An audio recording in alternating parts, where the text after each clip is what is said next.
اگر اللہ نے آپ میں کوئی اچھی بات رکھی ہے، کسی نیکی کی توفیق دی ہے، تو اس کا بھی استحضار کرنا چاہیے۔ استحضار کا مطلب اس کے بارے میں ہمیں سوچنا چاہیے، اس کی ہم قدر کریں، اس پہ اللہ کا شکر ادا کریں۔ یہ نہ دیکھیں سب روزے رکھنے تو ہم نے رکھ لیا تو کیا ہو گیا، بھائی سب کا نہیں پتا، ہم تو نالائق ہیں یار، سب تو بہت نیک ہیں، وہ تو رکھ سکتے ہیں، ہم جیسے نالائق کو اللہ نے توفیق۔ میرا جو اللہ سے معاملہ ہے، مجھے کیا پتا آپ کا کیا معاملہ ہے، میں تو اپنا معاملہ دیکھوں گا۔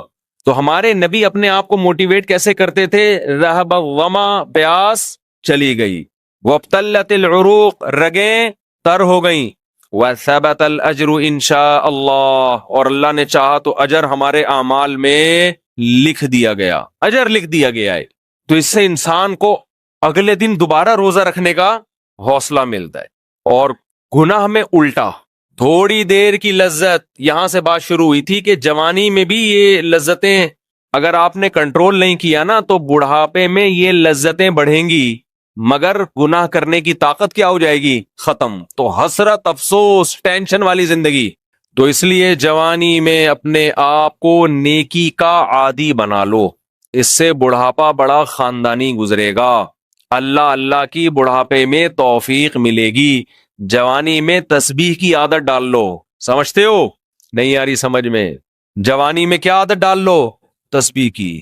نبی صلی اللہ علیہ وسلم نے فرمایا، صحیح بخاری کی آخری حدیث، کلیمتانی خفیفتانی علی اللسانی ثقیلتانی فی المیزان حبیبتانی الی الرحمن سبحان اللہ وبحمدہ سبحان اللہ العظیم۔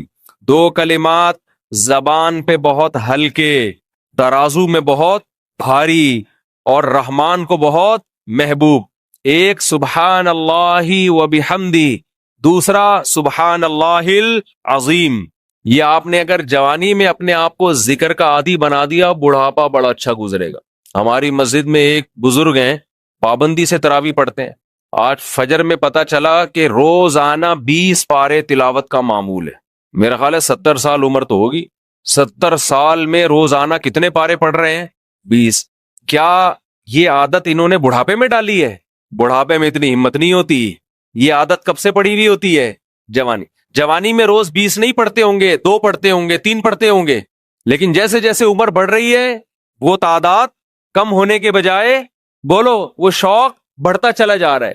عین ممکن ہے کچھ دنوں کے بعد یا چند سالوں کے بعد صحت اجازت نہ دے، عین ممکن ہے، لیکن شوق تلاوت کا کم ہونے کے بجائے بڑھے گا، اور اللہ اجر کس پہ لکھے گا؟ شوق پہ۔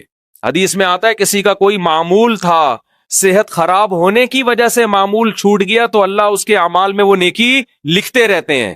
جیسے کسی نے ہمیشہ رمضان میں روزے رکھے ہوں، بڑھاپا آ گیا، شوگر، بیماریوں کی وجہ سے روزہ نہیں رکھ پا رہا، تو اب یہ تھوڑی کہ اللہ اس کا اجر ضائع کریں گے، اللہ کہیں گے تو نے ہمیشہ رکھے ہیں، اب مجبور ہے تو میں تیرے اعمال میں روزے لکھتا چلا جاؤں گا میں۔ تو آج آپ نے اپنے آپ کو، میرے بھائی، اللہ کا تھوڑا تھوڑا اللہ کا ذکر کی عادت ڈالو۔ میں نہیں کہہ رہا آپ سے زیادہ نہیں ہوتا تو وحشت نہ تھوڑا کر لو، آج تھوڑا کرو گے، کل اس تھوڑے میں ایسی لذت ہوگی کہ اللہ اس مقدار کو بڑھا دے گا۔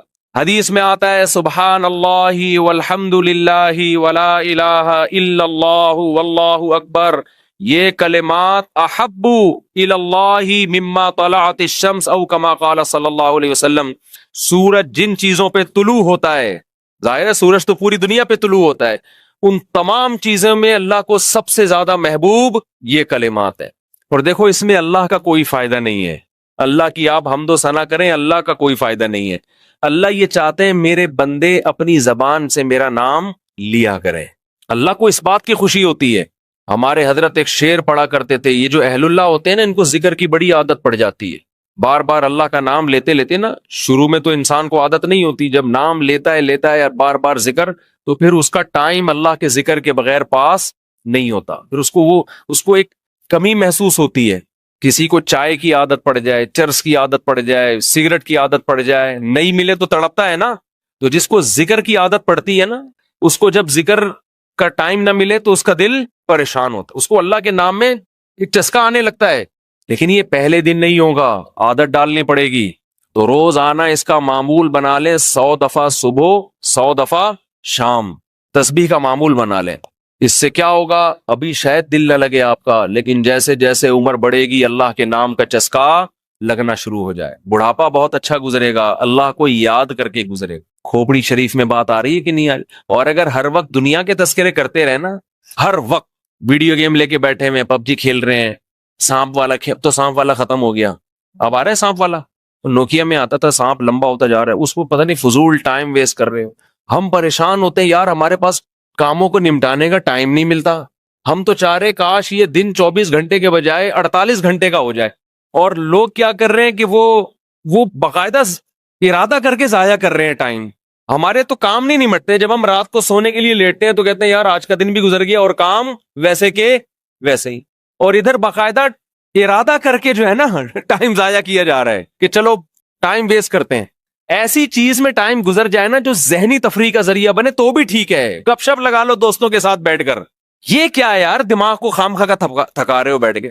تو اگر پب جی کھیلنے کی عادت ڈال لی تو جاؤ گوروں کا بڑھاپا دیکھو، اولڈ ہاؤس میں بڑھاپے میں سنوکر کھیلتے ہیں، کیرم بورڈ کھیلتے ہیں، لڈو کا نہیں مجھے پتا، یہ چیزیں کھیل رہے ہوتے ہیں بڑھاپے میں، اور ہمارا بوڑھا بڑھاپے میں ایک ایک دن میں 20 پارے ختم کر رہا ہے۔ سمجھتے ہو کہ نہیں؟ وہ نماز میں دل بہلا رہا ہے، وہ تہجد میں اس کا ٹائم گزر رہا ہے، کوئی ویڈیو نہ بنائے، لکھا ہوا ہے نا۔ تو یہ کیسی عجیب بات ہے، آپ جائیں وہاں۔ ایک صاحب نے مجھے کہا کہ میں نے یورپ میں بڈھی عورتوں کو دیکھا، بڈھی عورتیں 5-6 بڈھی عورتیں بیٹھی ہوئی اور جوا کھیل رہی ہیں، تاش کھیل رہی ہیں۔ کہہ رہے مجھے یاد آیا یار ایک ہماری بوڑھی ہیں، ہماری بوڑھی عورتیں مصلے پہ بیٹھی ہوتی ہیں، اللہ اللہ کر رہی ہوتی ہیں، آخری وقت اللہ کا نام لے کے گزار رہی ہوتی ہیں، اور ایک ہی بڑھیاں ہیں اور کیا کھیل رہی ہیں؟ تاش کے پتے۔ اچھا لگتے ہیں بڑھاپے میں یہ؟